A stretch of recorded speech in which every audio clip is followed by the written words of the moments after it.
for the holidays.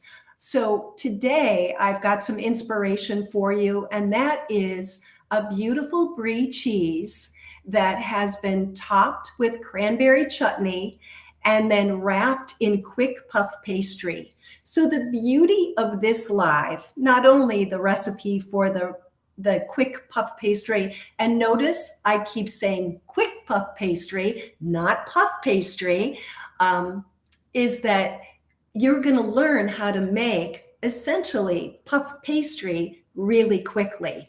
Now, if you've seen my classes on Craftsy, you know I go deep into laminated doughs. And if you want to learn how to make puff pastry and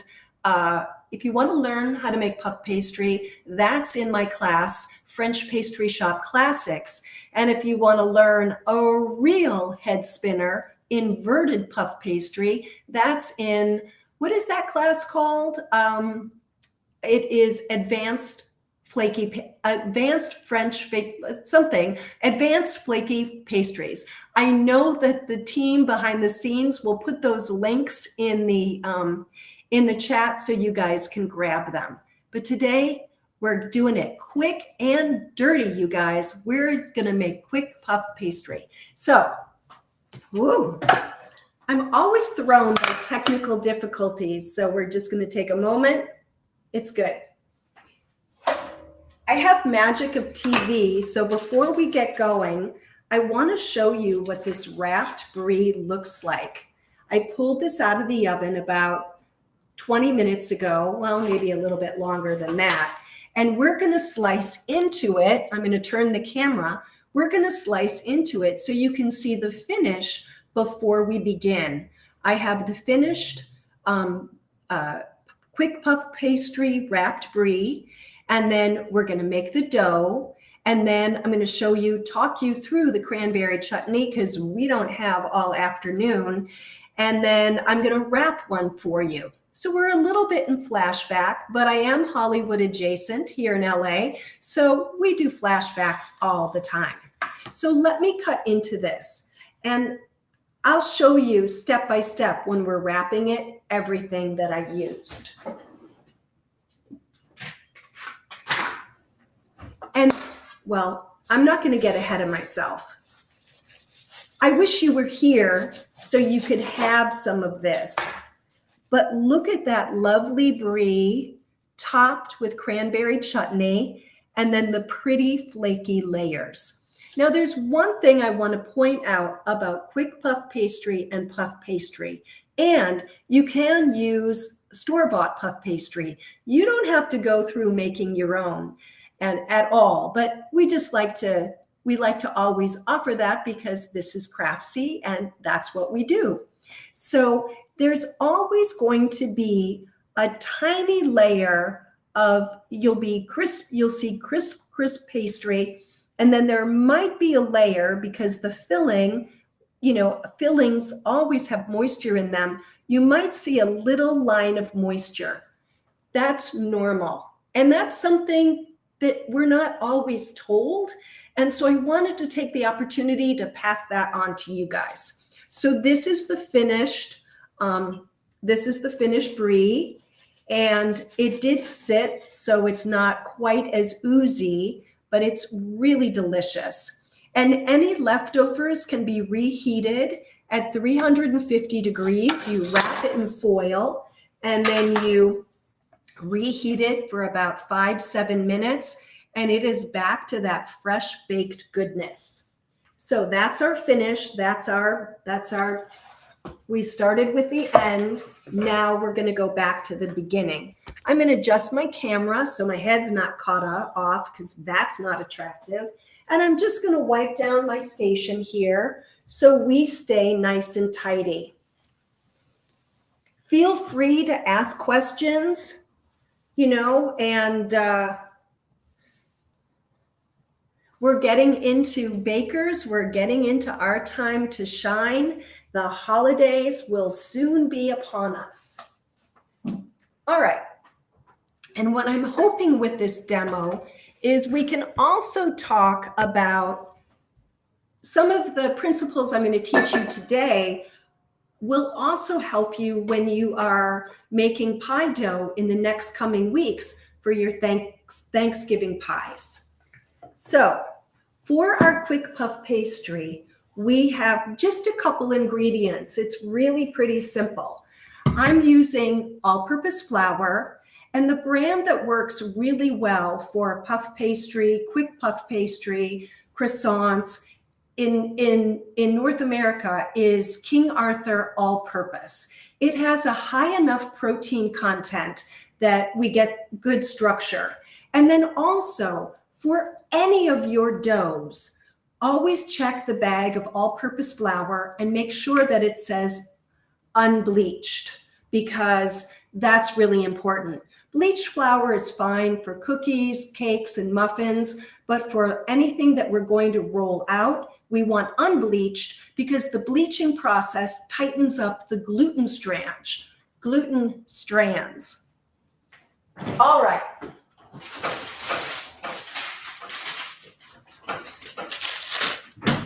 So we have our flour, and we're going to dump it in the mixer.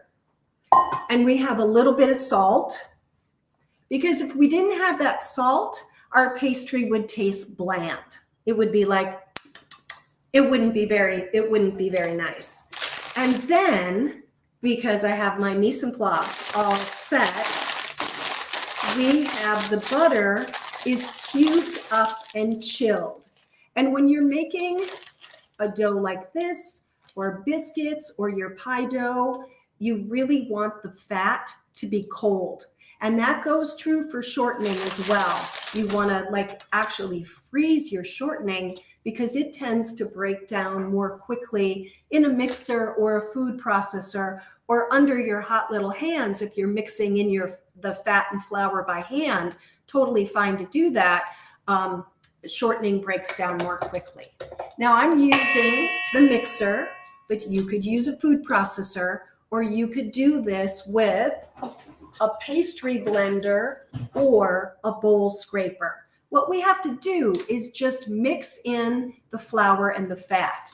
But what's shocking about quick puff pastry is that we are gonna not mix it very much. So when we go to roll, you're gonna see big chunks of fat.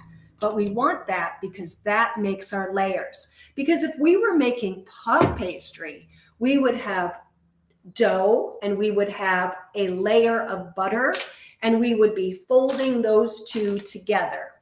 So the first thing I'm going to do is mix that salt in with my flour.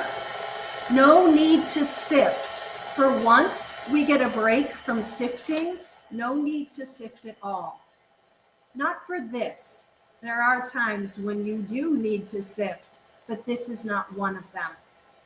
And if I was working in the food processor, I would pulse that salt and flour together. So now we've got our nice cold fat, and we're going to dump it in with our flour. And I'm actually going to do something. I'm going to remove the paddle, and I'm just going to get in there, and I'm going to toss the fat cubes in the flour, just so they don't clump around the side of the mixer. And then I'm going to put the paddle back, and I'm going to pulse it very briefly. Now, when you pulse a mixer, it's on, it's off, it's on, it's off.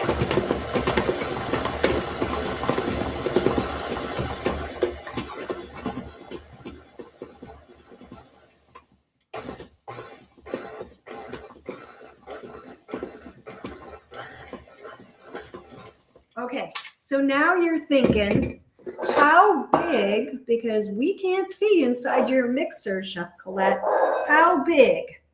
Well, they're going to just be broken down a little bit.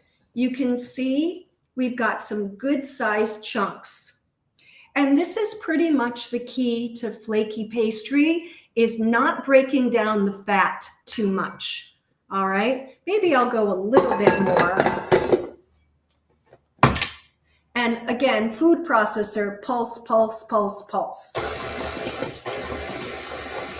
I like the mixer because it doesn't heat up the the mixture in the work bowl, in the bowl, as much as a food processor does.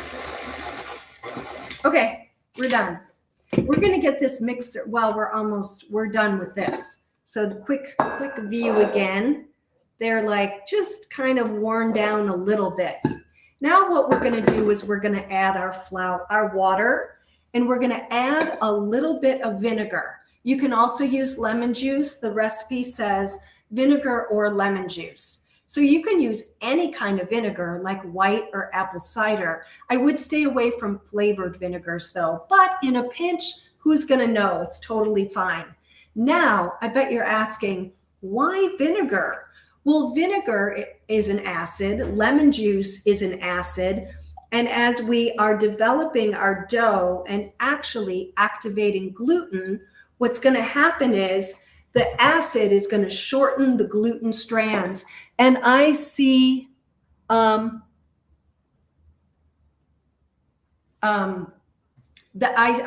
was just looking to see if I had questions, but I will wait for the questions to appear. Okay, so great.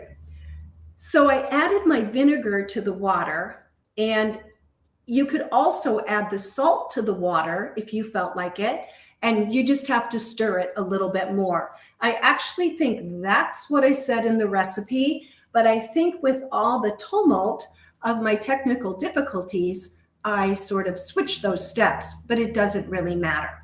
All right. So here's something about when we make a dough like this, which is technically called a cut-in dough. We're going to add the water in a slow stream, but we may not need all of it. So don't be surprised. When you're making a dough, a cut-in dough, where you're rubbing or mixing fat and flour together, the liquid is often a variable. So, and if I really worked the butter and released a lot of the moisture in the butter, I would need less water. So let's see what happens.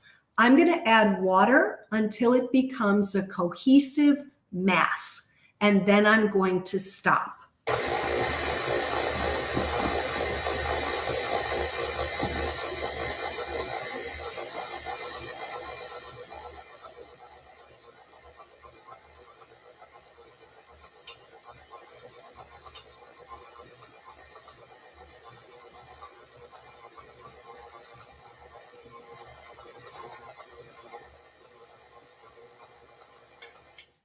I didn't use it all. There's about 1.5 ounces left. That's okay.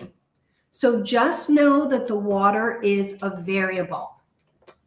Now let's take a look at our dough. We're going to dump it out.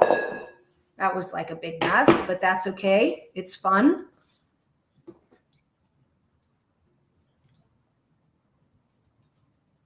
Okay. All right. Sorry for me. Sorry, I'm leaving the frame. All right. So now what we're going to do, the mixer did most of the work, but we want to get the dough together. Let me move my camera. And what I want to show you is there's no dry bits of flour. There's some loose flour, but there's no dry bits. So what I'm going to do, and this is a French technique called fraisage, and you're going to use the heel of your hand because it's actually the coldest part of your hand. And you're just going to kind of bring everything together without heating it up. And you would do the same for your flaky pie doughs. All right. And so there it is. It's in a nice disc. And now we're going to start rolling. So you can see the big old hunks of butter in this dough. Now the next thing I need to do, because this is quick puff pastry, is I need to build in layers. All right. So we're going to take a little flour, And this is the flour that I made the dough with. And I'm going to take my scraper, because as fun as it was to dump the dough out in front of you guys, I'm going to just bring everything in and tidy up a little bit. And we're going to throw down flour. Okay? So this really pretty dough with its nice big fat chunks of butter staring up at me, I am going to roll out to a 7 by 14 inch rectangle. All right. It does not need to be perfect, but we're going to try to get close. All right. And what we're going to do is we're going to kind of tap it first. Flour on top. And if you prefer to flour your pin, that's okay too. And then once we get it, once you kind of get it, you just kind of get it started, then you can roll one way and roll back. Now we want to make sure it's not sticking. So this is a tool that works really well. And we're going to keep flour underneath, okay?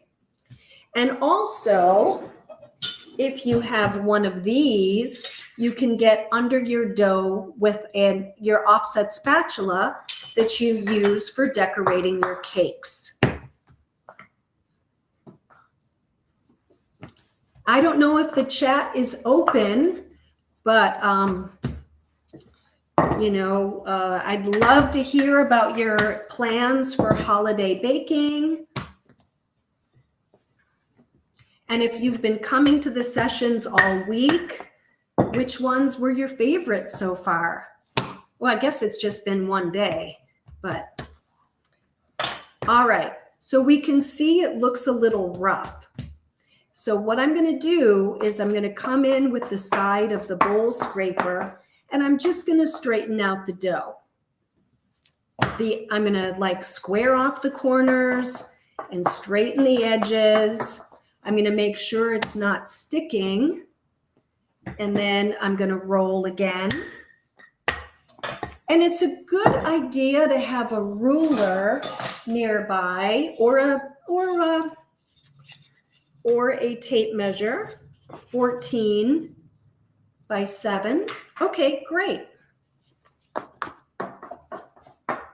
And if any of you have taken my croissant or Danish class, you'll know about the tri-fold. So we're just going to fold this in thirds like a business letter. And I feel 1,000 years old saying that, because who folds business letters anymore? So we're going to fold the top edge 2/3 over and the bottom edge 1/3 over. And then in the recipe, what I tell you to do is, and what I want you to do, but since we're live and we're in demo, I'm going to actually complete all the turns in front of you. But you would put this in the refrigerator, wrap it up.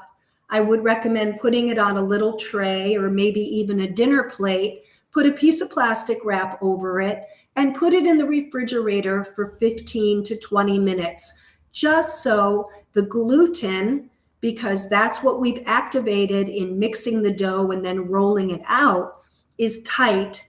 And the butter, it's kind of nice if the butter gets to just chill a little bit. So let's pretend 20 minutes have gone by, and I'm going to take it out of the refrigerator and plop it down on the floured work surface.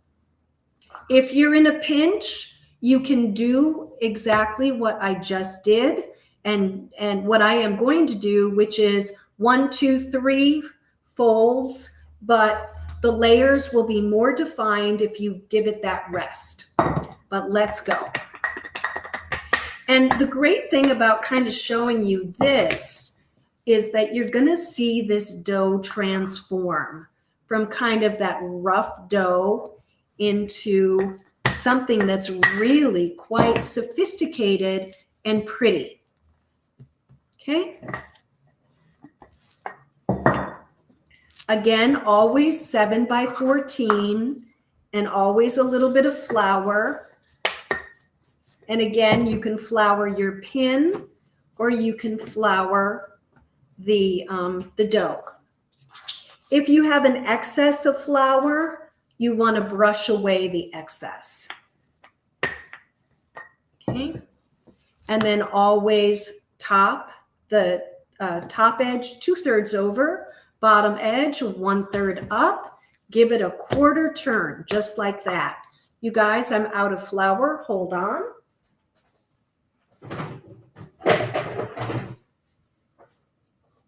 Okay, and we're back.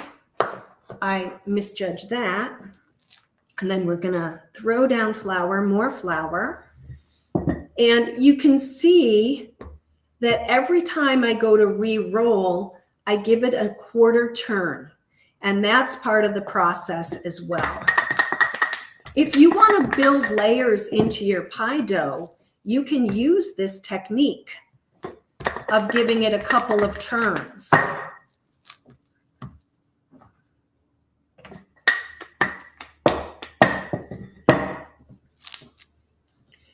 With the 15 to 20 minute rest, it's going to be less, right now it's fighting me just a little bit. It's like, I'm not happy, but it's okay. We're gonna do this anyway. Okay. All right. Now, just smooth this out.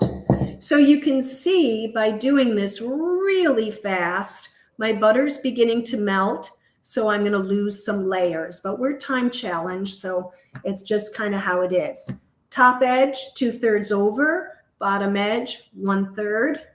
Our 3 turns are complete. And let's see how we did even with rushing it. We have some nice layers, even doing it like, what did I call that? Hot and dirty? Yep, that's what I said. We still have some nice layers.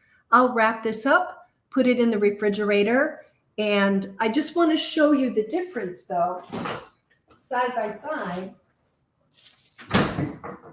So this is one where I waited and I did everything by the book, and this is the one I rushed.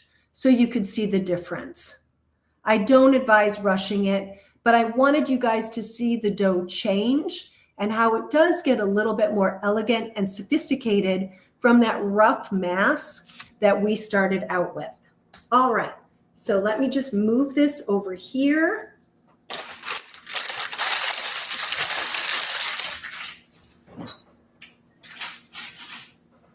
So that is making the dough and then completing the 3 turns.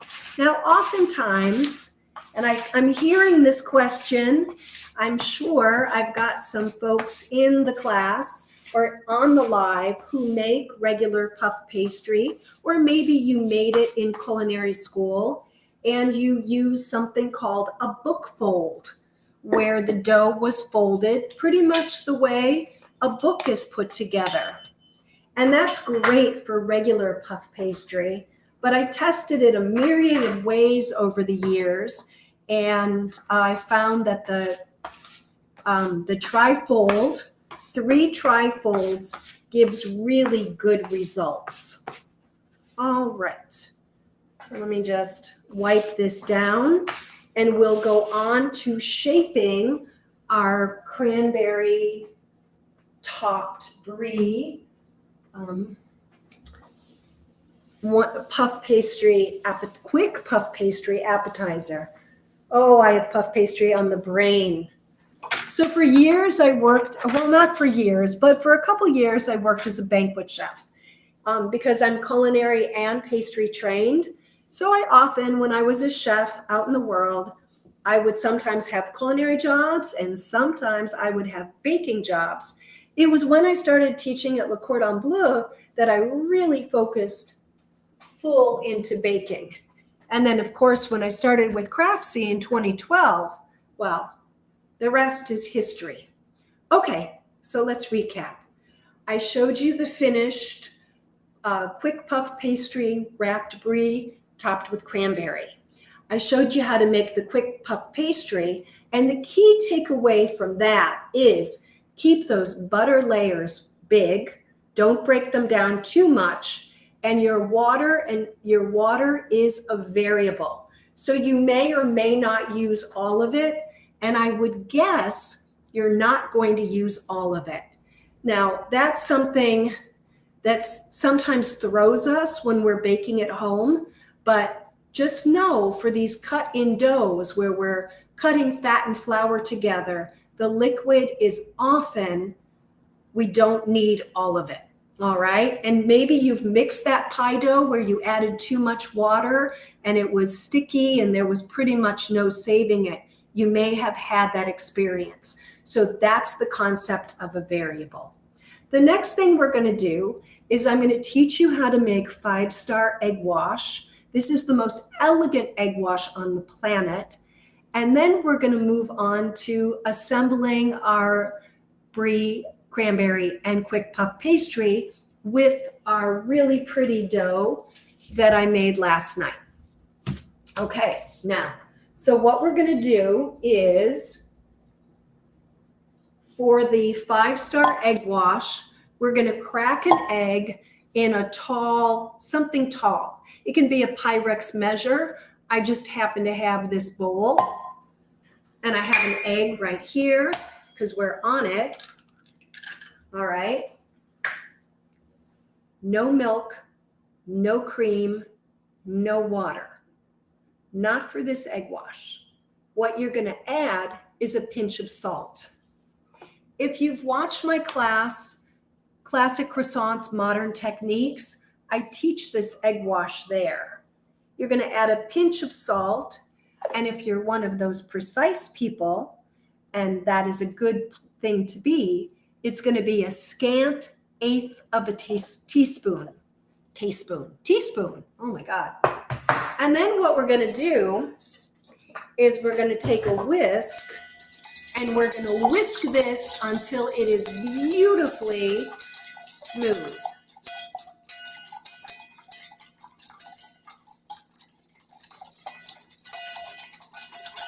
I mean, really smooth. And if you've never seen this technique for egg wash, this is a great way to deal with the whisk. And if you have one of those cappuccino frothers, use it to make your egg wash. Those things are a dream. You can also whisk like this. But what we want to do is make sure the egg wash is not, the egg whites are totally broken down, and that's what the salt does. The salt breaks down the albumin protein in the egg. Then you're going to take a strainer and we're going to strain it. And you might think, oh dear God, what a lot of work. But I assure you, if we take these extra steps, the egg wash goes on like glass. Just beautiful. I use it for croissants. I use it for challah. I use it brioche. Every time I need, this is the only egg wash I use. I used it when I got certified and when I coach students or chefs for certifications or, maybe to be on a baking show. I always, first thing is teach them the 5-star egg wash because it dazzles judges. All right, so now the next thing we're going to do before we get cracking on rolling out this dough is we're going to talk about this really yummy cranberry chutney. Now, we didn't have time for me to demo it, but when you read the recipe, you see it's very, very straightforward. And I will check the recording to see if there's any questions, and then I will get to your questions. You can also send your questions to customer service and just put in your question, please send to Colette. And they will, because they're wonderful in Craftsy customer service.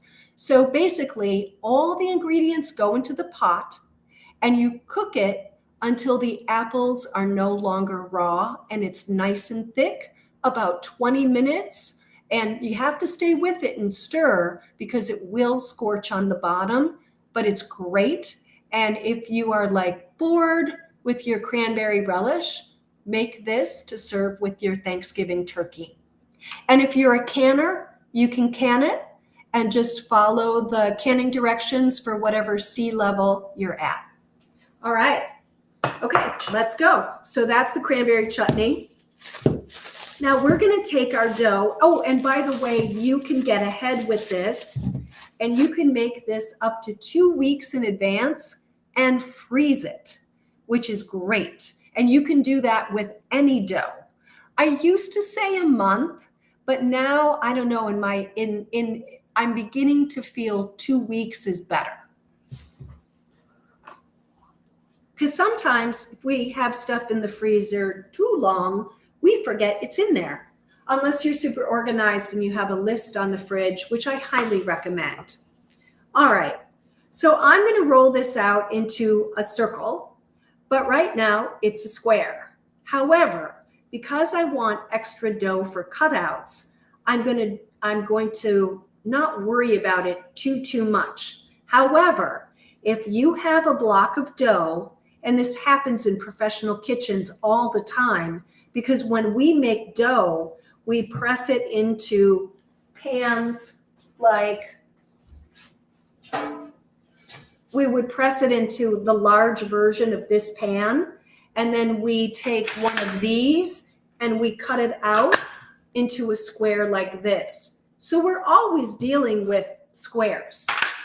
All right, so if you've got a square chunk of dough that you want to roll into a round, you're going to just kind of hit the edges on the counter, and you're going to get something, and I'm dating myself here, that looks like Fred Flintstone's tires. If anybody remembers the Flintstones, let us know. Okay? So it's slightly rounded, and I didn't do too much of a smash job. So now we're going to roll this out. And I'm going to just, sorry for the noise.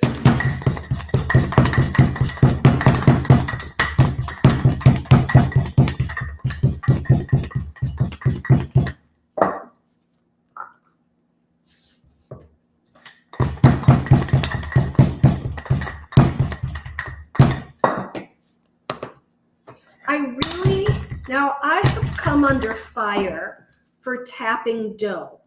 I have a beloved colleague who feels that I smash my butter up, but I don't think so. I'm just kind of coaxing it. Into some relative thinness, because when you roll out dough, you really activate gluten. So if you notice like a pie crust shrinking or your dough shrinking, it's from really leaning in on your rolling.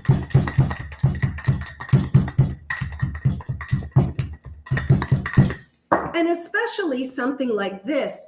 I mean, I really respect my colleague and he has a point, but for something like this quick puff, my butter is not in a full sheet.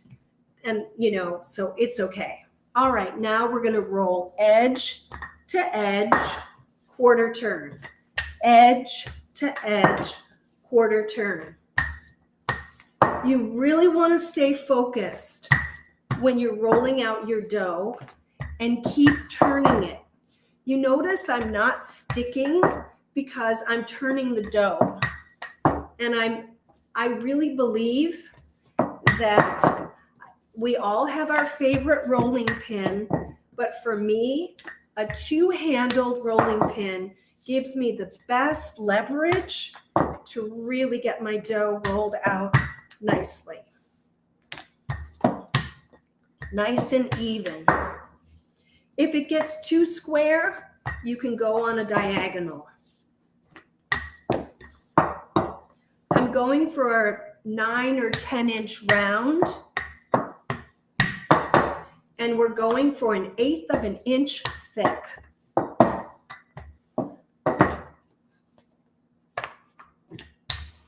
Oops. When you press down too hard, like I just did, it flips up on you.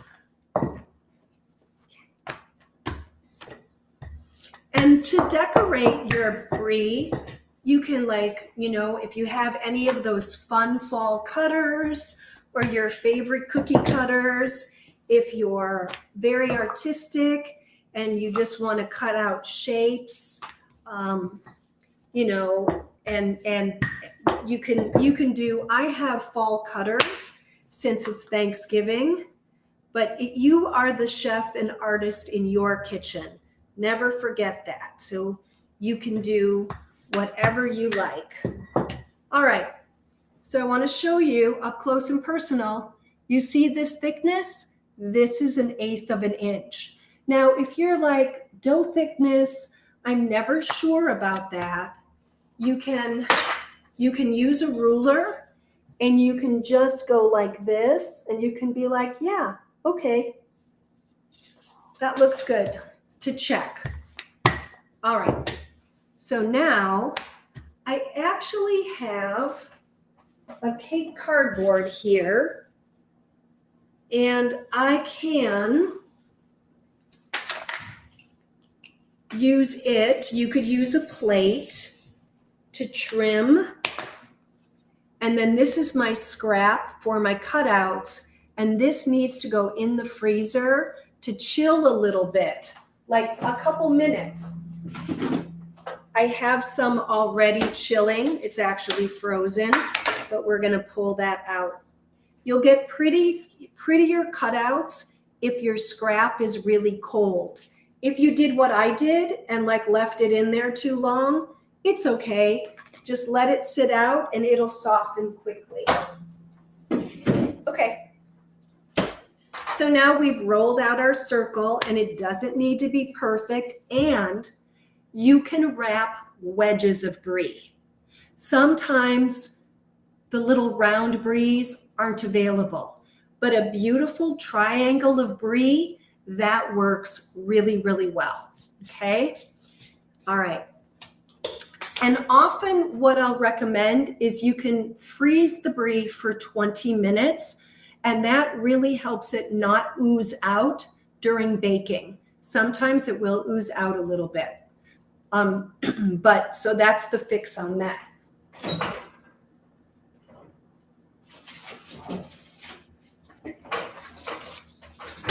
So we're going to invert this. So I'm going to take my chutney, and I'm going to, it's about a 1/2 cup, and I'm going to use a cup measure here, a 1/2 cup measure, and that's going to go dead center. Just like that. You can flatten it out a little bit. And again, I so wish you were here because the chutney is so yummy. Really good on a turkey sandwich. Just really, really tasty. It is not too sweet.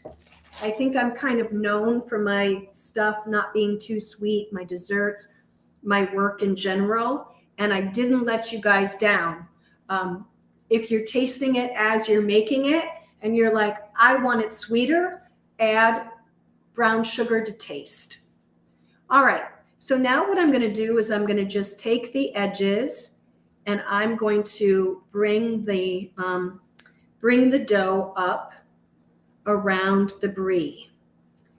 Okay, now we do have one issue. Remember I showed you, it's pretty normal for puff pastry just to have that little line of where, the filling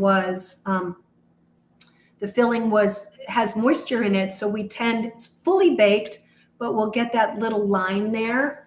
Well, you guys can see that in order to wrap this, we have a fair amount of dough there, right? And so here's how I fix this. Again, working as a banquet chef at a time when wrapped brie was all the rage, I had to learn how to fix this so no comments came back about dough. Oh, God forbid. So you're going to take your rolling pin and you're going to flatten this out. So it just becomes a nice single layer. And it's not terrible to have the dough a little bit of ease for you sewers. You sewers on the live, it's not bad to have a little bit of ease because the cheese is going to expand. So you can see where I have, it's not wrapped super, super tight. And then I flattened that extra dough out. And in doing that, you get like that little bit of ease there. All right. And then I'm going to grab my pan here. And we're going to get it ready to decorate. Now, the bottom does not get egg washed. There's no need for that. And we don't want egg wash pooling on the bottom of the brie because that's not attractive. So we're going to take our 5-star egg wash and a pastry brush, and we're going to coat the surface with our egg wash. And you'll see, I know it was a bit of a dance straining it, but you'll see that it just goes on so beautifully. So if you bake croissants or you bake brioche or you bake challah, I really encourage you to use this egg wash. We're going to get the sides as well. Okay. All right. So now I'm going to actually just set this off to the side, and I'm going to use my dough that was in the freezer. And I'm going to cut out some, I have these little plungers. I have maple leaves. I have acorns. And so we're just going to cut out some decor. And we'll do a little decoration. But again, the scrap dough being almost frozen really helps. And these little plunger cutters, you can get them on online sources like Amazon, Williams-Sonoma, Sur La Table, kitchen stores have them. And they're super fun. They always, you know, they make your pastries and your pies look so artistic. Okay. I'll do a couple acorns because I didn't do acorns on the last one. And as I said, you're the artist and chef in your kitchen, so you can do whatever you want.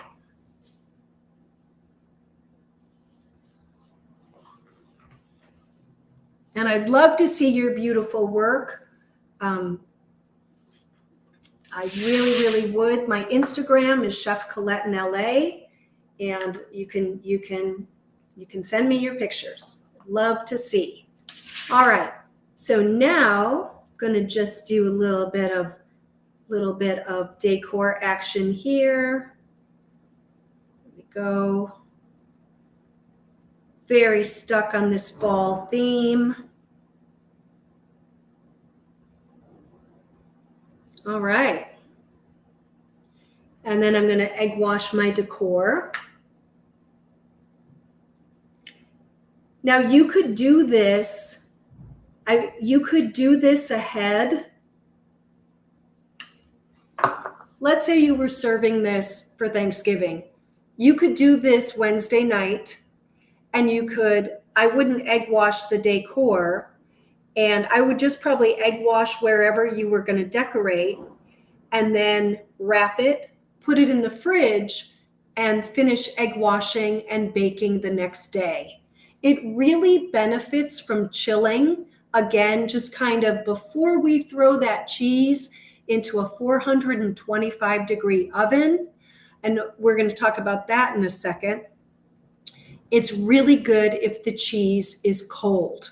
And in a pinch, when I worked banquets, I would freeze them for 20 minutes before I bake them, because the chef I worked for was really demanding, and he had no tolerance for any blowouts.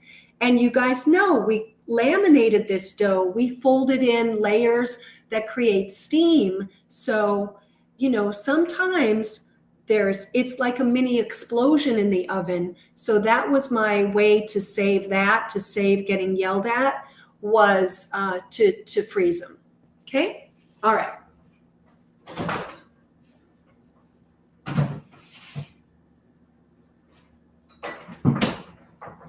You might see them frozen like at Costco and warehouse grocery stores or even Trader Joe's. I have never frozen them long term, only for like 20 minutes before baking. So that is pretty much the amount of time that I would keep them in the freezer just to chill that cheese. And they make for a beautiful presentation. I did not present the one that I finished. I was so eager to show you guys the inside. But you can make on a beautiful cutting board, you can make a beautiful display or a platter, whatever. And let's talk about the bake. And then we're pretty much done. And I hope that you're inspired and you'll buy this live and that you'll want to whip up a batch of quick puff pastry. All right, for the bake. Number one, your oven, right? So on the recipe, it says 425. If your oven runs hot, bake it at 400, all right? If you have a nice consistent, if things are good with your oven and it holds a good even temperature, but we all know our ovens. And as I've said many times, every oven has its little foibles, has its little quirks. So if running hot is one of your oven's quirks, drop it down to 400. I also bake it in the top third of the oven because it's nice to get the top of we want some nice caramelization on all our pretty decor. All right. So what else can I tell you? Quick recap. The dough can be made and frozen up to 2 weeks ahead. It can stay overnight if you make it one day and you want to roll it out the next, it's fine overnight in the refrigerator. The problem with it doesn't have sugar in it. So when a dough doesn't have sugar, if it hangs out in the refrigerator for more than a couple days, the flour oxidizes and it turns gray. So that's why after, no more than a day and a half, we're going in the freezer. The water is a variable. You probably will not use it all. So be careful. Don't dump it all at once. And you can wrap a wedge and decorate a wedge of Brie or Camembert. Works also really well. It doesn't have to be a round. So please don't run all over town trying to find a round cheese when your market only has wedges. All right. The bake, they're pretty much the same size and weight. So the bake would be pretty much the same. Oh, and on baking, last thing, on time. For these, I said 25 minutes. I check at 20 and spin the tray and usually give them 5 minutes more. Before you cut into it, let it sit for 5 to 10 minutes. But you'll be decorating and placing your herbs and little bits of cranberry and making everything so gorgeous that you won't have to worry about that 5 to 10 minutes wait. Because that's when you'll be being, you'll be in presentation mode. You guys, thank you so much for joining me on this live. It was an absolute pleasure to be with you. If you have any questions, please let me know. And what else was I going to say? I apologize for the technical difficulties on my end, completely on my end at the beginning of the live. Thank you, guys.